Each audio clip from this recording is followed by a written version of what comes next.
দর্শক সবাইকে স্বাগত জানাচ্ছি চ্যানেল 9 এর নিয়মিত আয়োজন 9 কিচেনে। আপনাদের সাথে আছে আমি তাসিন তমা। আমরা আজকে একদম হাতে মাখানো, যেটা আসলে ছোটবেলা থেকে আমাদের মারা নানিরা আমাদেরকে বানিয়ে খাওয়াতেন, সেটা হচ্ছে একদম হাতে মেখে যে মাছটা রান্না করতেন, আমরা কিন্তু আজকে মলা মাছটা ঠিক সেভাবেই হাতে মেখে প্রসেস করব। প্রথমেই আমি দিয়ে দিলাম লাল মরিচের গুঁড়ো। যেহেতু মাছের চচ্চড়ি বলেছি, একটু ঝাল ঝাল হওয়ার জন্য লাল মরিচের গুঁড়োটা আমি একটু বেশি পরিমাণে দিয়েছি। দিয়ে দিলাম সামান্য জিরা গুঁড়া। জিরা গুঁড়াটা টোটালি অপশনাল, কেউ চাইলে এটাকে কিন্তু স্কিপও করতে পারেন। দিয়ে দিচ্ছি হলুদের গুঁড়া, লবণ স্বাদ মতো। লবণটা যে যার টেস্ট বাড অনুযায়ী বাড়িয়ে কমিয়ে নেবেন। দিয়ে দিচ্ছি আদা বাটা। যেহেতু মাছে আদা বাটার পরিমাণটা একটু বেশি যায়, তাই আমি একটু আদাটাকে বাড়িয়ে দিচ্ছি। রসুনের বাটা, পেঁয়াজ বাটা, পেঁয়াজ কুচি, দিয়ে দিচ্ছি আমি সরিষার তেল। কেউ চাইলে সরিষার তেল এবং সয়াবিন তেল দুটা মিশিয়েও ব্যবহার করতে পারেন। এখন আমি এটা হাত দিয়ে ভালো মতো মেখে নিব। যেহেতু বলেছি হাতে মাখা বা চচ্চড়িটা কিন্তু বেশিরভাগ ক্ষেত্রেই আসলে হাতে মেখে নিতে হয়।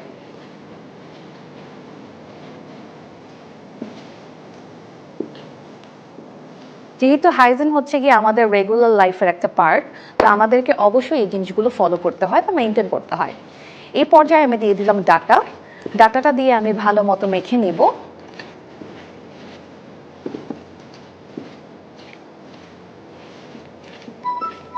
অনেকেই আছে এই যে মাখানোর প্রসেসটা, এই প্রসেসটার সময় যেটা ছোট মাছ সেটা দিয়ে কিন্তু মাখেন, বাট ওটা টোটালি একটা রং প্রসেস। আসলে এভাবে করে ছোট মাছ দিয়ে মাখা উচিত না, যেহেতু আমরা জানি অন্যান্য মাছের তুলনায় যেটা ছোট মাছ সেটা কিন্তু একটু নরম ধরনের হয়।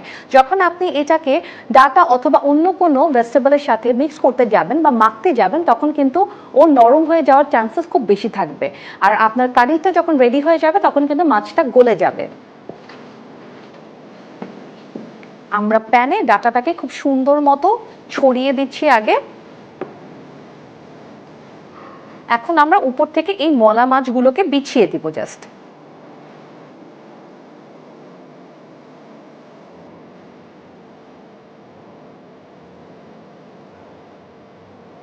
চচ্চড়িটা আসলে এক একজন এক একভাবে করে থাকে, কিন্তু আমার ফ্যামিলি ট্রেডিশন বা ছোটবেলা থেকে আমি দেখে বড় হয়েছি হাতে মেখে চচ্চড়ি করা।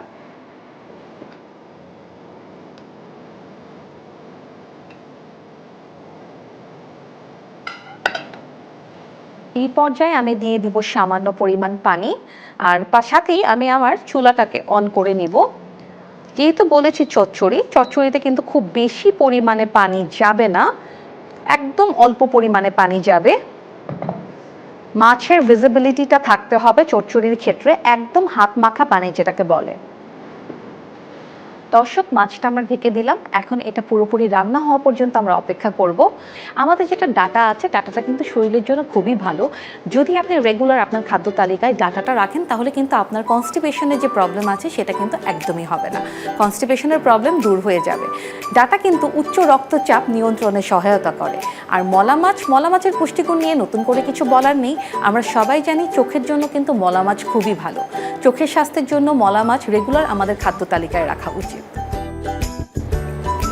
দর্শক, আমাদের ডাটার তরকারিটা প্রায় 70% হয়ে গেছে। এই পর্যায়ে আমরা দিয়ে দিব কিছু কাঁচামরিচ।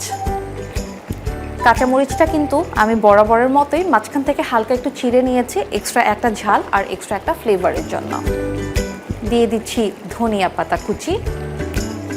ছোট মাছ আর ধনিয়া পাতা থাকবে না, সেটা তো হতেই পারে না। দিয়ে আমি 5 মিনিটের জন্য ঢেকে দিচ্ছি।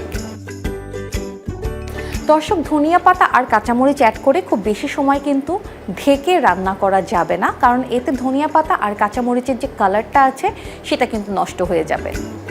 আমাদের মলা মাছের আর ডাটার তরকারিটা রেডি হয়ে গেছে। বেশ দারুণ একটা অ্যারোমা আসছে, সরিষার তেলের একটা ঘ্রাণ, ডাটার একটা অ্যারোমা, সব কিছু মিলে তরকারিটা কিন্তু অসাধারণ একটা ফ্লেভার দিচ্ছে। আমার তো আর সহ্য হচ্ছে না যে আমি কতক্ষণে খাবো। আমি এখনই আমার কারিটাকে সার্ভ করে নিব, যেহেতু কারিটা আমাদের তৈরিও হয়ে গেছে। চুলাটাও আমি অফ করে দিচ্ছি। ছোট্ট একটা সার্ভিং ডিশ নিয়েছি আমি ছোট মাছ সার্ভ করার জন্য। আসলে ফ্যামিলিতে যদি ফ্যামিলি পার্সন কম থাকে তাহলে কিন্তু আপনারা এরকম ছোট ছোট যে ডিশগুলো আছে সেটাতে খাবার সার্ভ করতে পারেন। এতে দেখতেও কিন্তু খুব সুন্দর লাগে আর পোর্শনটা অ্যাকিউরেট থাকে।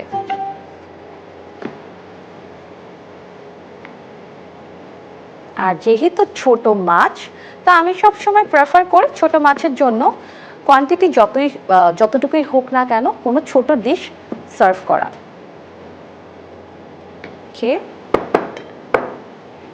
উপর থেকে আমি একটু ধনিয়া পাতা দিয়ে দিলাম।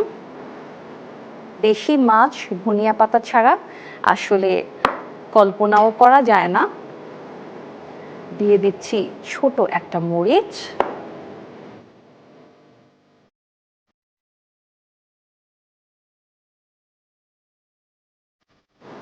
দর্শক, তৈরি হয়ে গেল ডাটা দিয়ে মলা মাছ। আশা করি রেসিপিটা আপনাদের কাছে ভালো লেগেছে।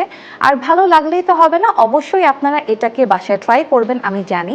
তো আপনাদের তৈরি করার জন্য আমি দেখিয়ে দিচ্ছি প্রস্তুত প্রণালী। দেখে নেওয়া যাক আমাদের এই রেসিপি তৈরি করতে কি কি উপকরণ লাগছে। প্রথমেই লাগছে মলা মাছ, আছে এখানে ডাটা, পেঁয়াজ কুচি, আদা বাটা, রসুন বাটা, পেঁয়াজ বাটা, কাঁচামরিচ, ধনেপাতা। প্যানে একে একে সকল উপকরণ দিয়ে ভালো মতো মেখে উপর দিয়ে মাছ বসিয়ে সামান্য পরিমাণ পানি দিয়ে ঢেকে রান্না করে নিতে হবে। দর্শক, দেখে নিলাম ডাটা মলা মাছের প্রস্তুত প্রণালী। আজকের মতো আমরা আমাদের অনুষ্ঠানের একদম শেষ পর্যায়ে চলে এসেছি। আশা করছি আমাদের এই রেসিপি দুটো আপনাদের কাছে দারুণ ভালো লেগেছে। ইনশাআল্লাহ আপনাদের সাথে দেখা হবে আবারও নতুন কোনো পর্বে নতুন কোনো রেসিপি নিয়ে। ততক্ষণ ভালো থাকুন, সুস্থ থাকুন, চ্যানেল 9 এবং 9 কিচেনের সাথেই থাকুন।